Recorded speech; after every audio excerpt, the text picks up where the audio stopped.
right now. Pittsburgh's best sports show is about to begin. Call us or tweet us. We've got things to talk about on the Ireland Contracting Nightly Sports Call. All right, thanks a lot, Erica, and thank you for tuning into the Ireland Contracting Nightly Sports Call. Rich Walsh, you can give us a call tonight. 412-575-2600 is the number. One of the things we're going to talk about here is Duquesne. I don't know if you're paying attention to the game, but we are, and they're down by a lot. They were down by a lot from the jump, and Illinois was just playing a different game, Chris. You know, they're a press-type team. They have the second-best offense in college basketball, and you could see why. They didn't miss. They almost shot 70% in the first half. Scored 50 against Duquesne in the first half, and just the Dukes, unfortunately, were overmatched from the beginning of this one. Yeah, I was ready. I was all ready to celebrate on the air, Richie. You know, Duquesne. I feel like Duquesne's harmless enough. You can just openly cheer for Duquesne, right? Yeah. I think you can do that. So, especially when Josh is here. You know, sometimes I'm so happy you're on, Richie. I love being on with you. But when Josh would have been on with Duquesne playing a tournament game, I don't even know if he would have. You were going to rub it in his face. Well, I mean, I would have been upset if it was Pitt. I mean, look, that's just full transparency. I would have been upset if this was Pitt. But Duquesne, I love the story. It's a great story. The fact that they won one game for the first time in 55 years, Chris, it's an awesome story.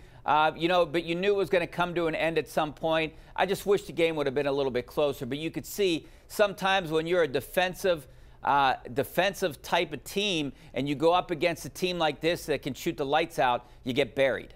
It's one of those situations where, and Atlantic 10 is a good conference. It's not, we're not talking a real low-level Division I conference. It got two teams in the tournament. Dayton was a top 25 team a lot of this season, but it's still, you saw a jump up in, I don't say athletes, even size in a lot of ways, and that's Shannon. What a player he is, man. Averaging 23 points, and he wasn't missing.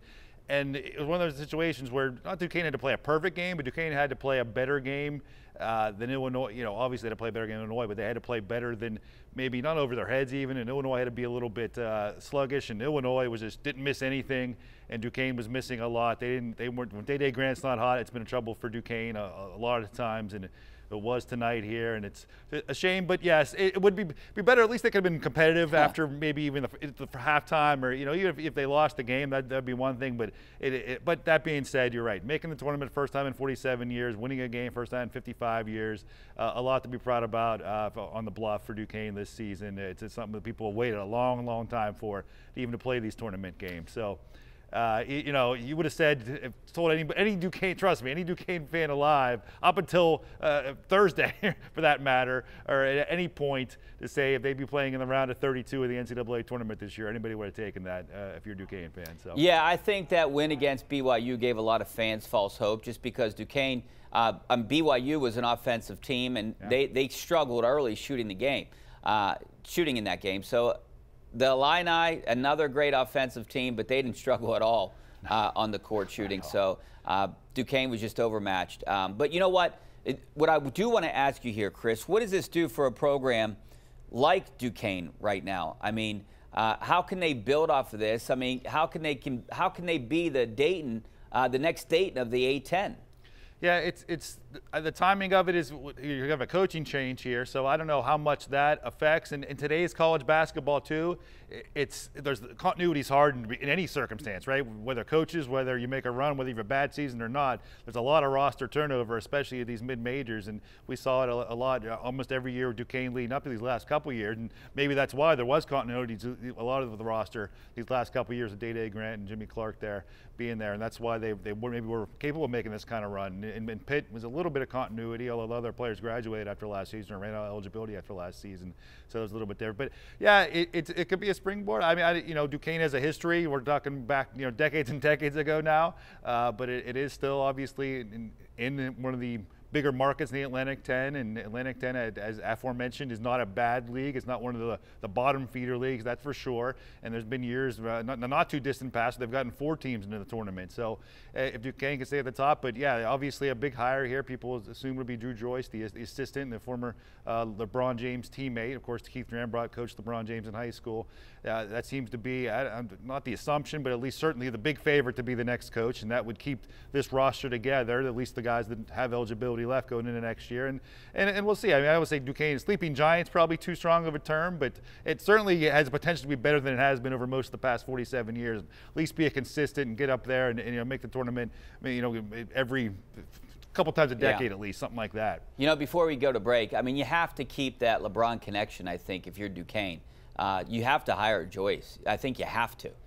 Yeah, again, going back to the roster continuity, and again, there's players that are losing, so you know, a lot of players just because of their eligibility. But I think when you go on a run like this, and they're going to finish the season, winning 16 of the last 20, and of course win the A10 tournament, winning a game in the NCAA tournament. I think that's important. It sounds like he's respected by the roster there, respected. I saw Avery Johnson during the game was talking about they were the announcers, the CBS announcers, talking about watching a practice at Duquesne, how respected he is by his players and everything. It seems to make the most sense, and you try to at least get. I'm sure Keith Dambrot's earned enough capital for what he's accomplished here that his word, at least, I'm not saying he gets to pick a successor to that point, but I'm sure his word will have the ear of the people who are making those decisions. So it seems like that's the way it's going to go, and it probably is the right decision. But you know, maybe it is worth looking out there to see if somebody with maybe a little more experience, and he's only been coaching at the college level as an assistant for 5 years.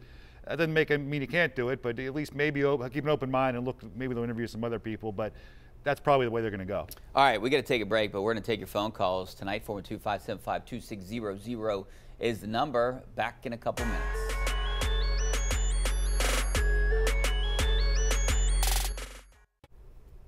All right, welcome back to the Ireland Contracting Nightly Sports Call. This is our GMC professional grade tweet of the night. And this is from the Steelers. Last night, TJ Watt was honored at the 101 Awards for being named the 2023 AFC Defensive Player of the Year. Hey, he should have won the Defensive Player of the Year, I think. I think he got robbed with the Myles Garrett winning that one. Even Aaron Donald, I read some of the stuff he was saying to the LA Rams beat reporter, basically saying that TJ Watt missed out on a couple Defensive Player of the Year awards. You know, one being one that he won, I think, that 1 year. Yeah, the least one that he won. Yeah, and that's something it's hard to kind of argue against Aaron Donald at his peak 4 or 5 years ago. But I think he's been a finalist now 5 times, TJ Watt. That's pretty impressive. I think he lost out to Donald twice now. So that's a generational player you're losing to. Not that I mean, Stephon Gilmore, I think, was one, and then Myles Garrett. Yeah, he was 3rd place, 2nd place, 1st place, and then he had the year he was injured. Now he's back to 2nd place this year in the voting. Yeah, it's great. How many more could he have? Votes go another way, and that. And I could go on. I would go with the whole thing about the analytics and all that stuff. I'm an analytics guy. I like it, but it should be used to predict future. It should be used to predict. If you're in scouting, that's okay to use the analytics. If we're voting on a player of the year, we go by results. We don't go by who has the better quick twitch muscle and who's the faster to the quarter. No, you go by sacks. You go by stats. You know what happened in the game. And TJ Watt had a better season than Myles Garrett. I'm sorry. Yeah, no question about it. What do you think the Steelers do now? I mean, you're in touch with the team. You're around the team a lot. What do you think happens now? They need to find another. I think they need to find another DB. You know, offensively, they need another wide receiver. Maybe another tight end. I mean, what are the plans right now before the draft? Well, they need a center. The one thing they absolutely those are needs for sure. At least you can get by. Right now, I get obviously Nate Herbig could be your starting center, but that's not their plan. They need to find a starting center, a guy they're going to use as center. Now, the free agent market's sort of shaken out with that already. But it's sort of a risk to go into the draft and think you're going to get this year's starter. It's possible, but even in the best of circumstances, if the guys you want fall to you, Powers Jackson and Frazier, those type of guys, you don't know if they are going to fall to you. And even then, it's still a rookie. As much as you might be able to project, I don't know. So they're going to have to probably bring in some sort of a fail-safe at center in that sense. They need at least 1 wide receiver and probably 2 wide receivers. Certainly need 2 wide receivers of some degree, and probably 2 that are your number 2 and number 3 this season. And you still need an offensive tackle. The defensive line is more in the draft. The offensive tackle too. Those positions can be filled ideally with high draft picks that'll be your future. But again, if you don't have a center, you're going to need to find a center somewhere because you don't have a center right now to start for you. And another cornerback, yes, you're exactly right.